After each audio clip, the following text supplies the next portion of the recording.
তারপরে যেটা হলো, যেটা এখানে এটা আপনারা বুঝবেন যে আমরা আপনাদের নিয়মিত আপডেট দিচ্ছিলাম, কিন্তু সেখানে এই আপডেট তো ইসরায়েলও পাচ্ছে। কাজে আমাদের খুব সচেতন ভাবে এমন জিনিস বলতে হয়েছে যেটা আমাদের কোনোভাবে কম্প্রোমাইজ করবে না, যেটার কারণে এই যেই উদ্দেশ্যে আমরা যাচ্ছি সেটাকে ব্যাহত না করা হয়। এবং সেই জায়গায় আমরা বাছাই করে কিছু কিছু জিনিস বলিনি। তার মধ্যে একটা আজকে আপনাদের বলি, এর আগে বলা হয়নি। সেটা হচ্ছে, আমরা যখন 6 তারিখে পৌঁছানোর সিদ্ধান্ত নিয়ে দেরি করলাম আমাদের অন্যান্য ফ্লোটিলার কারণে, তখন দেখা গেল আমরা 7 অক্টোবরে পৌঁছবো। এবং ইসরায়েল বলেই যাচ্ছে যে আমরা হামাস সমর্থনকারী। 7 তারিখে যদি আমরা পৌঁছাই তাহলে এটা বলার সুযোগ তারা অনেক বেশি পাবে, কারণ তারা ওইটাকে জাস্টিফিকেশন হিসাবে দেখাতে পারবে। কাজে আমরা ট্যাকটিক্যালি সিদ্ধান্ত নেই যে 7 তারিখে আমরা পৌঁছবো না, 8 তারিখে পৌঁছানোর চেষ্টা করব। কাজে সেই হিসাবে আমরা বাড়তি একদিন ওইখানেই ছিলাম। কেউ কেউ দেখেওছেন যে আমরা ট্র্যাকারে দেখেছেন যে আমরা এক জায়গায় কিছুক্ষণ ছিলাম, ওই 7 তারিখে যাতে আমাদের না পৌঁছতে হয় সেটার কারণ। একটা জিনিস বলা দরকার, যারা গিয়েছিল তাদের কথা বলি। অসাধারণ কিছু মানুষ এই কনসিয়াস ফ্লোটিলায় ছিলেন, সত্যিকার অর্থে একেবারে লড়াকু মানুষ। হুয়াইদা আরা, যিনি যার সাথে আমি প্রথম যোগাযোগ করি, আমি পরে আপনাদের প্রশ্নের অন্য উত্তর খুলিয়ে দেব, কিন্তু আমি শুধু জানানোর জন্য বলছি, তিনি কিন্তু প্রথম এই মাবি মারমারাতে ছিলেন, যেখানে তার 10 জন সহকর্মী মারা যায়, তাকে হত্যা করা হয়, খুন করা হয়। তা সত্ত্বেও উনি সব বিপদের কথা জেনে, তার সামনে 10 জনকে খুন করা হয়েছে সেই একই ফ্লোটিলাতে, তারপরেও কিন্তু তিনি গেছেন। যিনি কো ক্যাপ্টেন ছিলেন, 2 জন ক্যাপ্টেন ছিলেন, আমাদের একজন তুর্কিশ ক্যাপ্টেন আর একজন মেডলিন নামে অস্ট্রেলিয়ান একজন ক্যাপ্টেন। তিনি এর আগে বিভিন্ন এই ধরনের বড় বড় অভিযানে গেছেন এবং সেগুলির রিস্কগুলি উনি জানেন। তিনি আবার আমাদের আগে প্রশিক্ষণও দিয়েছেন, সেফটি ট্রেনিং, অনেকগুলি জিনিস আমাদের আগে করতে হয়েছে। নারী ক্যাপ্টেন। তারপরে নারীদের একটা বড় অংশ ছিল এখানে, শুধু সেটা না, জোহরা তার একটা পা কাটা, অ্যাম্পিটেট করা, সেখানে একটা আর্টিফিশিয়াল পা নিয়ে তিনি গেছেন।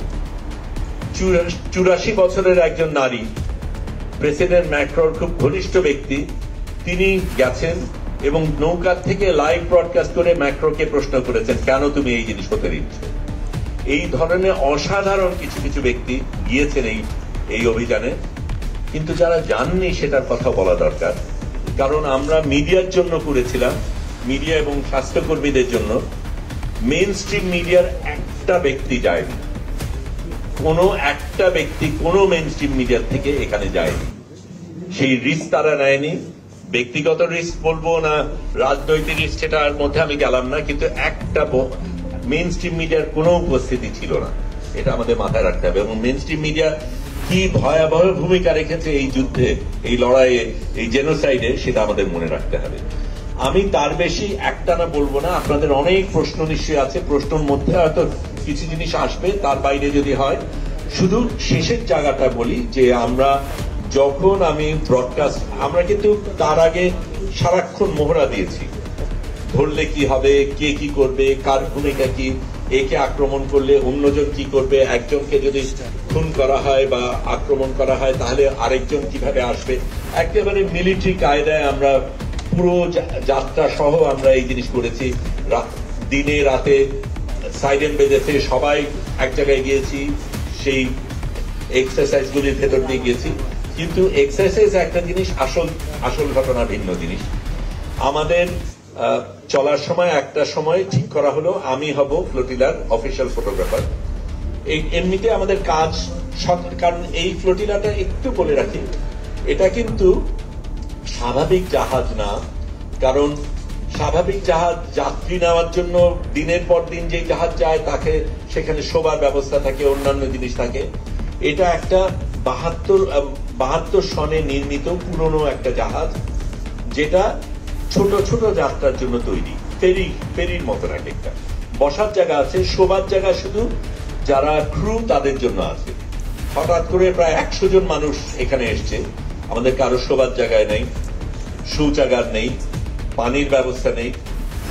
এতগুলি মানুষকে সামাল দেওয়ার মতন এই জাহাজ না, কিন্তু এই জাহাজটা আমরা পেয়েছি। এখানে আপনাদের প্রশ্ন থাকতে পারে, তাহলে আমরা এই জাহাজ নিলাম কেন?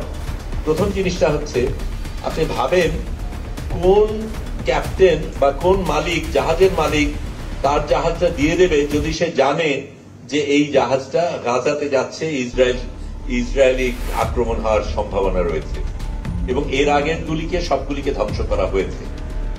তারপরে তার চাইতে বেশি গুরুত্বপূর্ণ ক্রু। আমরা না হয় নিজেদের তাগিদে আমাদের এটা করতে হবে, এই অবরোধ ভাঙতে হবে, আমরা প্রতিজ্ঞাবদ্ধ, আমরা যাচ্ছি, কিন্তু কোন ক্রু যাবে এর সাথে জেনে যে আমার মৃত্যু হতে পারে এই যাত্রায়? সেরকম একটা জাহাজ, সেরকম একটা ক্রু পাওয়া খুব বিরল। এবং অন্যরা যারা পেয়েছে, যারা করেছে, তারা অনেকে করেছে। একটা ছোট্ট জিনিস দিয়ে আমি আপাতত শেষ করব। আমি বাংলাদেশ থেকে গিয়েছি, কিন্তু আরো দুজন বাংলাদেশি অরিজিনের ব্রিটিশ নাগরিক, বাংলাদেশ, তাদের বাবা মারা বাংলাদেশি, তারা গিয়েছিলেন। সুমুদ ফ্লোটিলায় রুহি নামে একজন নারী, উনি গিয়েছিলেন অবজারভার ফ্লোটিলাতে, মূল বহরে যাননি, সাথে ছিলেন। তারা ডেঞ্জার জোন পর্যন্ত যাননি, তারা আগে গিয়ে ফিরে গেছেন, কারণ তাদের ফ্লোটিলাতে আরো কয়েকজনের একটু সমস্যা হয়েছিল, যে কোনো কারণে তারা ওই পর্যন্ত যাননি। আমি যেতে গিয়ে আমার সাথে ইয়াসিন নামে একজন ভদ্রলোক, উনি বললেন তোমার জন্য একটা মেসেজ আছে। মেসেজটা শুনে দেখি যে ভাই কেমন আছেন, সিলেটি ভাষায়। সেই ভদ্রলোক বলছেন, লিয়াকত নাম, ডাক নাম লিয়াকত, ভালো নাম মোহাম্মদ আলী। এই ভদ্রলোক ইংল্যান্ডে থাকেন, উনি কোরআন শেখান। উনি নিজে আরো 3 জন বন্ধুকে নিয়ে জড়ো করে 28,000 ইউরো জোগাড় করে একটা নৌকা কিনে তারপর ওখান থেকে এই সমুদ্রে যোগদান দেবেন। যোগদান দেওয়ার একটা প্রক্রিয়া রয়েছে, অনেক বাছাই করা ব্যাপার থাকে, কাকে নেবে কাকে নেবে না, সিকিউরিটির ব্যাপার রয়েছে, নিরাপত্তার ব্যাপার রয়েছে, এর মধ্যে মোসাদ এজেন্ট ঢুকবে কিনা, অনেক রকমের ব্যাপার রয়েছে। কাজে খুব ভালো একটা স্ক্রিনিং এর মাধ্যমে যায়। তাদেরকে বলা হয় তোমাদের নৌকা নেব, তোমাদের নেব না। তারপরে বিভিন্নভাবে উনি আসতে পারেন এবং উনি অন্য নৌকা থেকে আমাকে মেসেজ পাঠান যখন জানতে পারেন যে একজন বাংলাদেশি এই নৌকায় আছে। তাদের নৌকাকে সরাসরি র্যাম করা বলে, মানে ওই যুদ্ধের নৌকা দিয়ে ধুস মেরে সেই নৌকাকে ভাঙা হয় এবং সেখান থেকে তাদেরকে তুলে আলাদাভাবে আনা হয়। আমি তার বেশি এখন বলছি না, আপনারা প্রশ্ন করেন, অনেকগুলি জিনিস বলার আছে, অবশ্যই বলবো, কিন্তু এটা আমি বলি সত্যিকার অর্থে আমি গেছি, কিন্তু আমি আপনাদের সকলকে নিয়ে গিয়েছি। আপনারা যেভাবে সাথে ছিলেন, যেভাবে সমর্থন করেছেন, যেভাবে ভালোবাসা দেখিয়েছেন, এটা অসাধারণ। আমি এটাও বলবো, আমাদের chief adviser professor Mohammad Yunus যেইভাবে সাড়া দিয়েছেন, শক্তিশালী ভূমিকা রেখেছেন, জোরালো ভূমিকা রেখেছেন, এটাও অসাধারণ। কারণ এই বাঘা বাঘা দেশগুলির একটা দেশের একটা নেতা বা নেত্রী কিন্তু কিচ্ছু বলেননি। এমনকি আমরা যখন বেরোলাম তখন ইস্তানবুলে যখন পৌঁছায়, আমেরিকার কনসুল থেকে কেউ আসেওনি।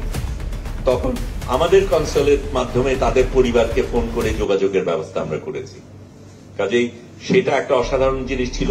আপনারা অসাধারণ একটা ভূমিকা পালন করেছেন, সারাক্ষণ সাথে ছিলেন। আমার পরিজন, সহকর্মী, লড়াইতে যারা ছিল সারাক্ষণ, তারা অসাধারণ ভূমিকা পালন করেছে। এবং এই জিনিসগুলি আমরা অন্যদের যখন বলেছি, তারা কিন্তু সেটার থেকে ভীষণভাবে উৎসাহিত হয়েছে, অনুপ্রেরণা পেয়েছে। কারণ তারা মনে করছিল তারা বোধহয় একা, তাদের নিজেদের দেশের মানুষ সেরকম ভাবে সাড়া দিচ্ছে না। বাংলাদেশ যেভাবে সাড়া দিয়েছে, সেইভাবে সত্যিকার অর্থে পৃথিবীকে বাংলাদেশ দেখিয়েছে যে সারা পৃথিবীতে বাংলাদেশ কি ধরনের ভূমিকা রাখতে পারে। আমি এটা দিয়ে আপাতত শেষ করি, অনেক কিছু বলার আছে, আপনাদের প্রশ্নগুলি